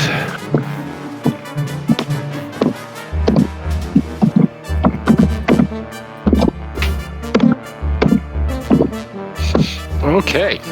Well, do you all remember when you headed to the Piscateers Lounge to get the first missive from the Senate of Dalton as they sent you on your way carrying their missive of independence to Riverdale? Vaguely. Yes. And that's exactly what happens, because as you all are pulling into the Fourth Season, stepping out of a far too flashy for this particular area and handing off the keys to a well-appointed vehicle, a nice, dark, classy sedan to the gentleman taking cars and valeting, is one of the kindred that were gathered at that meeting. They weren't part of the Senate specifically, but they were there. The coincidences of being a Daltonite in Milwaukee and running into another Daltonite doesn't exist. There's no statistical opportunity for that to ever be a real possibility. Yet, lo and behold, here you are. Dia, would you be so kind as to show how you're dressed for the evening? So what you're dealing with is Dia is 5'10", of obvious Native and African American heritage, very long waist length, espresso colored hair that is currently pulled back in a braid with a silk ribbon in the eggplant purple tied around the end of it. There's very strong cheekbones, very ambiguous. It's somewhat feminine, somewhat masculine looking features. They're dressed very well in tailored black slacks, black boots, and a silk shirt with kind of poet sleeves. Again, very could be male, could be female as far as styling goes. Very little jewelry, some rings on their finger, short but pointed black nails, eyeliner but no lipstick, and very fancy basically, and they smell very nice. Yeah, that's pretty much Dia. Dave, check that. I'm gonna sit here for a little. I'm gonna try to go into the room. I want you to wait precisely 5 minutes. If I don't open the blind to my side of the room, I'll ask Dr. Delta. All right. I get out with the tablet under my arm and start walking up the room, making sure to keep Dia in front of me, and I'm trying to stay out of that entity's periphery, and hopefully they don't notice me as I kind of slip past them and head to the room. Yeah, that's not gonna happen. Just being where it is, the Four Seasons is a very classy, upscale, out of the way place. That being the case, as you exit a Hellcat while the sedan ahead of you, the unmarked, custom-made vehicle, is being valeted, not to beat a dead horse, but being two of the more affluent-looking African Americans in the area, you both stand out to each other, especially being as you have circled and swim in the same waters of Dalton. So as you pass Dia, what is it that you're saying, Dia? It's more of a, or did they get to the front desk, or is it just that this person is baffling? Yeah, you're valeting and you're moving that very classy, untouched carousel that lets you walk in without having to touch anything.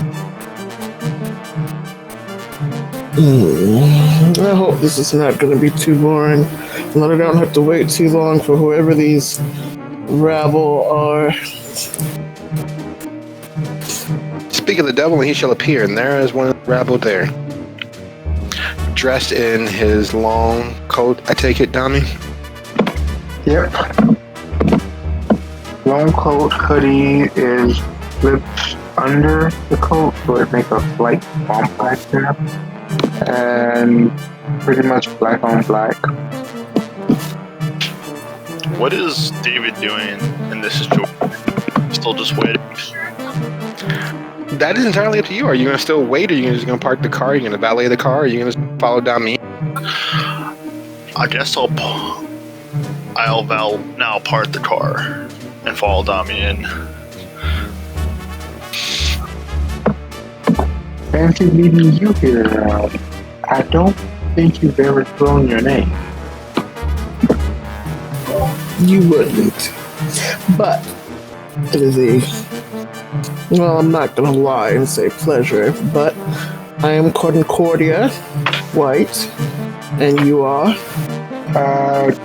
Dummy or say. You can call me Mr. Purple, I guess. I don't know. I'm stuck in Milwaukee doing some errand boy run. I know.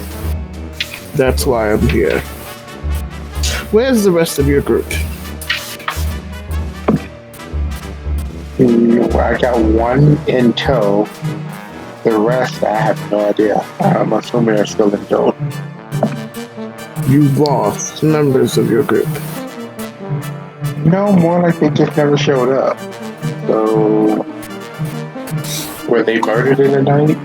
Were they kidnapped? Did they decide to take a movie? Don't know. My phone rang, my friend's phone rang. We're in Milwaukee. I don't know what the other guys are doing. Oh, this is worse than I thought. Well... Timing couldn't have been worse, because as you say, this is worse than I thought. David, the car is parked and you're moving back toward the hotel, and you hear I say, this is worse than I thought. And you all also notice, all three of you, because you were standing there in the doorway to the Four Seasons, the zooming SUVs heading east with the previously hidden flashing lights inside the SUVs going off a mile a minute. So hopefully no one had heightened senses up at that moment. Ooh. I was actually thinking about it, but I did not activate it. I don't have any, so no.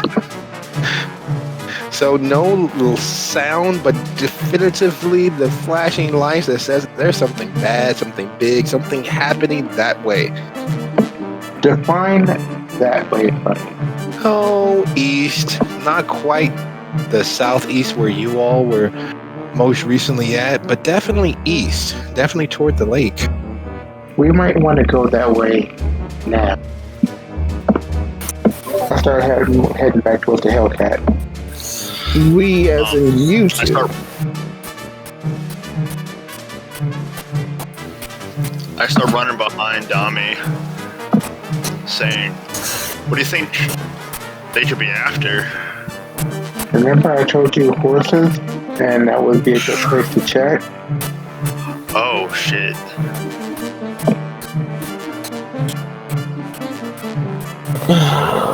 Dia is currently wearing a very perplexed and annoyed look,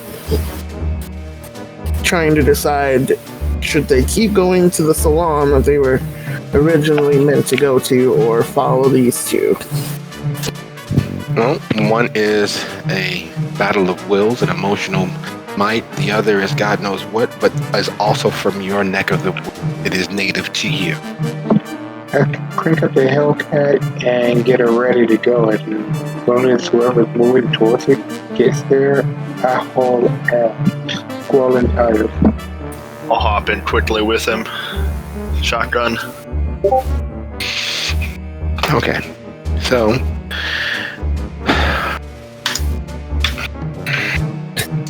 At the last minute, they, rolling their eyes and gritting their teeth, turn on their heel and head for the Hellcat. I put it through a paces, but I don't speed per se, but I do put it through a paces just to try to get close enough to the lane without the speed, like maybe enough where I can keep a sight line of the SUV with the flashing lights, because I know I'm not a cop, so I don't want to get pulled over, but keep them close enough where I can keep an eye on what they're doing. And feeling Cordelia as far as what the tablet is, who we're looking for, and why we're heading towards that location. you kind of gotta say that information. I'm not sure exactly how you're gonna impart that. So, in character, what would you say to Concordia as you're wheeling the car behind the convoy of vehicles heading east and north? Basic breakdown right now. I have more time to break it down later, but essentially to find the prince's daughter. After doing some investigation, we found out that she is with a place with horses. These SUVs are heading in that direction. Chances are something bad happening that we're part of in that direction, because we gotta get to some place called the Island where there should be horses, and chances are we can wrap this up and be out of here by Sunday. Even sundown tomorrow. By investigation, he means he did that creepy black-eyed trance stuff that I sort of wandered around the apartment. Creepy-eyed black. All right, so as you all trail behind the envoy east and then slightly north, there are several treaties on evading gunfire. It literally is at its base what you're about at this point, Abner. Avoiding gunfire, avoiding the stirred hornet's nest of skilled shooters. Even a base agent has a minimum of 85% accuracy. And they are clearly not just base ages. They clearly have excelled at the range. It's one of the very foundations of their sort of agency. The ability to shock and awe, to make things happen by force instead of guile. Typically, they are operational in small cells, never this many at once. This is clearly a base in the black site that has been a hub of their activity and operations for some time. Now, escaping the roof is only half of what lays ahead of you. Standard counter tracking techniques against standard counterintelligence techniques. The fact that they have overwhelming odds on their side gives them the advantage. How are you going to seek to minimize that advantage? They're stirred up, so they're probably going to start trying to find me. While I'm on the roof, I'm going to lay a trap. I'm going to move out and start heading out into directions to hide away from these guys. Mostly I need to get rid of these guys, but at the same time, I need to figure out... Being a good distraction might help, so I'm going to move out and hide up. I don't know at this point. It's very hard to think there. I think using my extraordinary prudence to leap away into other areas, so I can hide away there. That makes sense? Okay. So you make it out onto the roof, and you immediately start taking evasive action to get to the edge to leap across, and you hear the most destructive thing you have heard. It's like hearing a lion trying to use a human's throat. It is a sound you'd hope to not really hear this evening or any other. It's a sound that has echoed from your own throat in the midst of the worst grip of your beast. It is a sound that you've heard issuing from other monsters, other members of your kind, other kindred who have lost all grip on their humanity, who have given themselves over to the darkness in their hearts, that never-ending, immortal void that is at the center of each and every last one of you. It is at such a volume that it competes with the sound of automatic fire, and it's issuing from within the warehouse.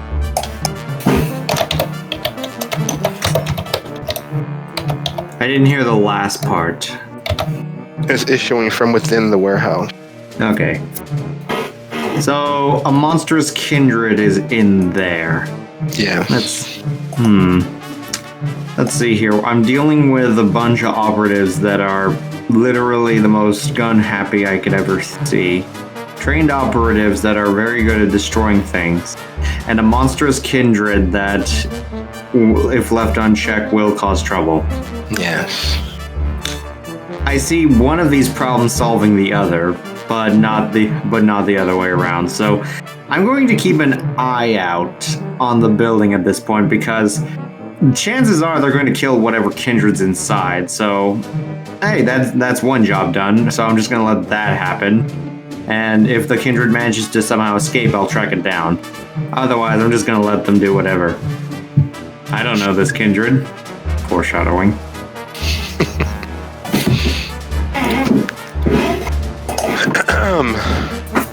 Knowing that you guys can, shirk off bullets, you know that it should be over relatively quickly, one way or the other. Everett, I'm gonna have you give me a quick roll. Let me just take a quick gander here. Quick second.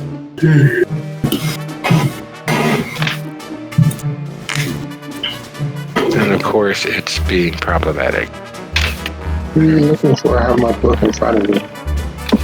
Yeah, it's a cheat sheet that I have, and it's loading extraordinarily slow. I apologize for that. Give me one quick second. as per usual. Always problematic when you least need it to be. Gotta love technology, right?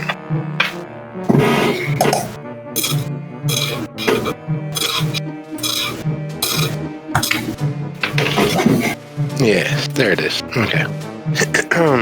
Everett, would you be so kind as to go ahead and could you roll 5 dice and 5 hunger for me? The target number is 3.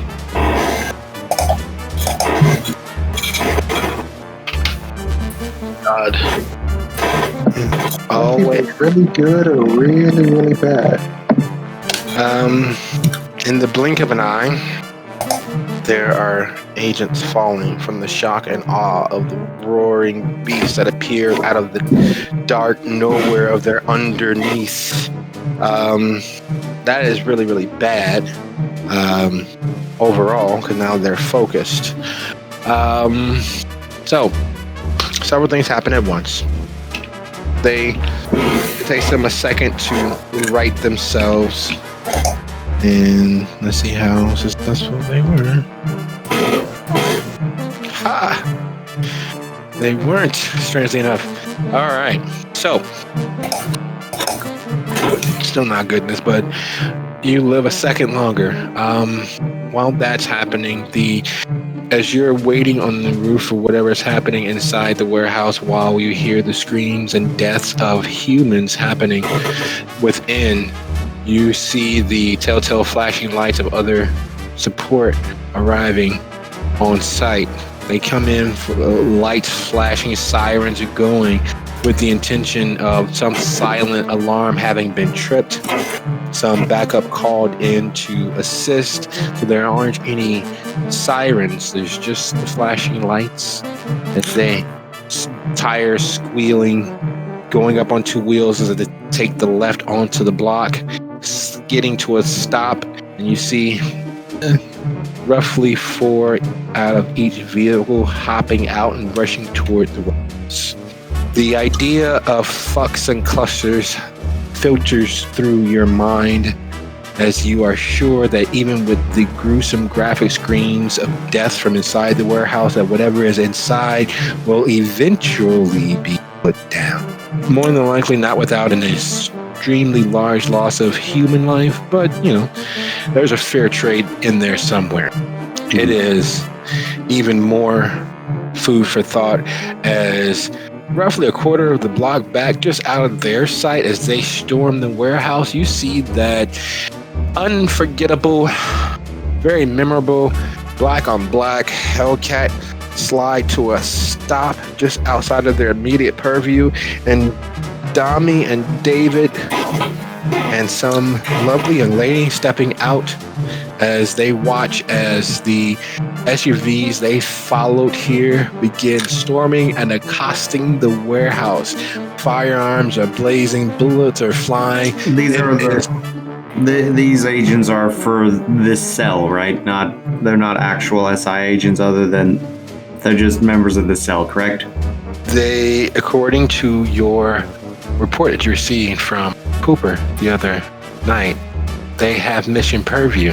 They've been accepted and are fully operational within the umbrella of First Light, Black Light, and Sash. They are fully within purview. They are part of the Inquisition. They always have been. But as it's being the movement that is taking place now, they are definitively part of the organization as a whole, while a competing agency all the same. Okay, just double checking. I sent out a quick text. Let's see, the only one I have a number for is David. I sent a quick text to David. Do not get any closer. David texts back. Where are you? Where have you been? Discovered a cell. Tried taking it out. Raging thing inside. Just watching the fireworks at this point. Oh, the fireworks get far worse, because whatever it is inside is clearly has fate and luck on its side as the doors come tearing off its hinges and Everett runs screaming into the night, shots being fired through and past him. I texted David right quick. I regret nothing.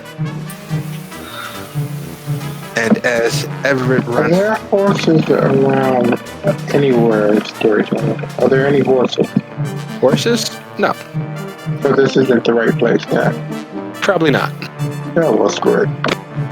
Yeah, at this point, with David doing his thing, well, not David, Cameron, Everett being like he is, I'm like, this is a dilemma indeed. Should I let him die, or should I continue to help him? Everett right now, where we're sitting. Yes, he is a fairly memorable kindred. And Dia, as a ranking member of the Chantry, you know Everett. You guys have partied in the same circle. He has rarefied taste, though a little bit alternative. He is definitively part of the troupe that was sent here to accomplish a goal. Fine, I'll help him. I say as I pull out my crossbow and immediately start aiming, trying to stake him. Gotta put him down so that I can get him out of there. Oh god, that's gonna be difficult. And I'm just gonna wait until I can get a clear shot. Gotcha. When we have Abner's plan, Dia, you're up next alphabetically. Well, they've gotten out of the car and they've formally put their hair up in a bun to keep it out of the way, pinned it in place, and pulled on a pair of leather gloves. No fingerprints. Looking around, marking faces that they either know or don't know as far as enemies and friends, and trying to figure out what the heck is going on. Well, the clear enemies are those who are stepping out of the SUV and spiraling out of the warehouse like the flood. Several of them bearing grievous injuries. Others, well, if you get a chance to look inside the warehouse, you'll see how many are dead, but they are clearly focused on dropping the monstrous evil that they had within their grasp. Okay. I have dread gaze. I'm trying to remember what that does again. You're able to intimidate to the core of a thing. When dealing with kindred, there's a chance you might trigger certain other negative reactions in them. Humans is just makes them not want to be near you or around you. Will typically send them fleeing in the opposite direction. Sounds like a plan. I'm gonna do that. You know, as it is a presence and ability, it will require them catching their attention and sending them from you. In doing so, they will be fleeing from you, not necessarily what don't make it happen. Yeah, we're just trying to get them from chasing the other guy, right? You've never seen Everett lose his cool to this point. He's a bloody mess, and the blood is clearly not his. He is screaming like a wounded beast as he flies across the street away from the onslaught of agents who are attempting to end his very existence. What is it that you're doing? Well, he's in a hunger frenzy, right? My idea was possibly try to use chemistry to make a sense of blood, try to get him out of harm's way. Is that at all possible? Like a second to move his direction. You loosely be able to trigger him. Sure, let's go for it. Let's make it happen. And while you go ahead and roll that chemistry roll for me, Dami. I'll just try to get the M4 and start activate toughness as I'm grabbing the M4, and I'm going to return fire on those guys, trying to drive them back. Suppressing fire for the most part. No, I got you. Go ahead and make that happen. Standard shooting from the hip. Oh. Yeah, pretty much. All right. And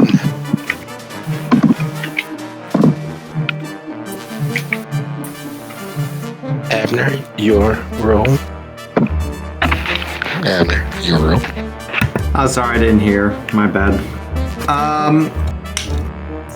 Where is Everett right now, other than the obvious, well, He is a ravening beast, and he's moving loosely towards Dami and David, loosely, but mainly because there are still humans on the street that his beast understands that they can stay away from the gunfire and towards the blood.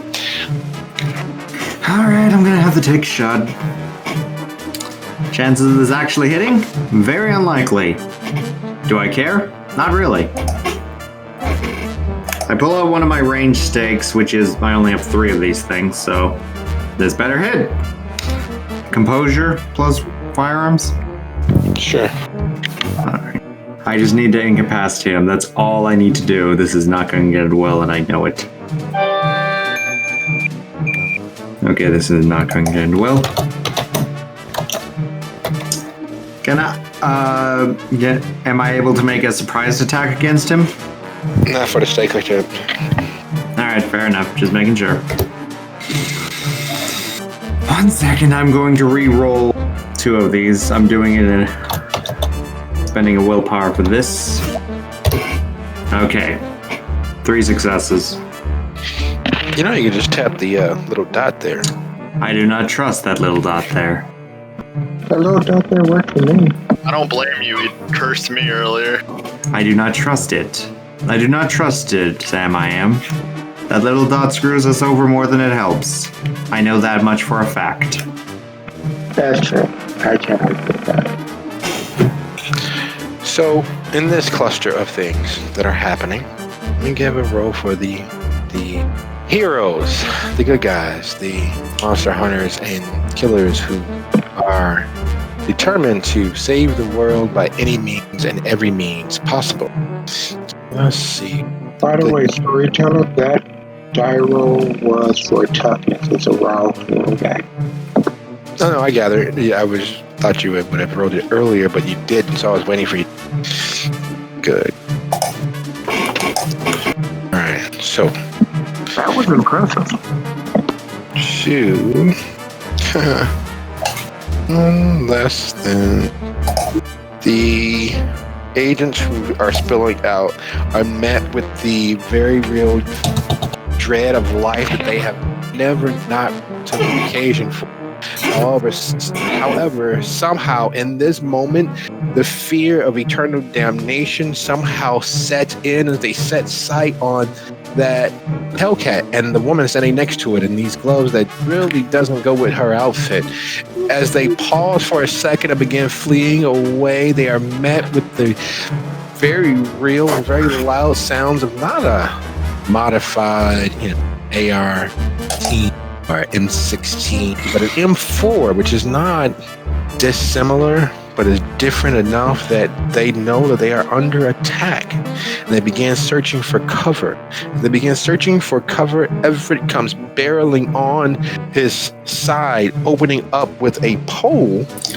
As you see, he gets closer, you realize that it's not a pole, but a stake sticking out between his second and third rib on his left side as he moves past the Hellcat towards the group of humans who are fleeing and running and ducking for cover, because that is very much where he's.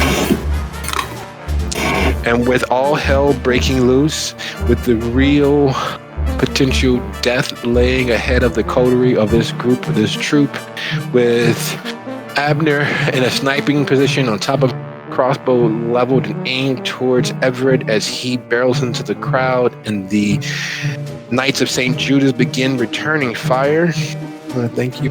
Lovely session. See you guys next week.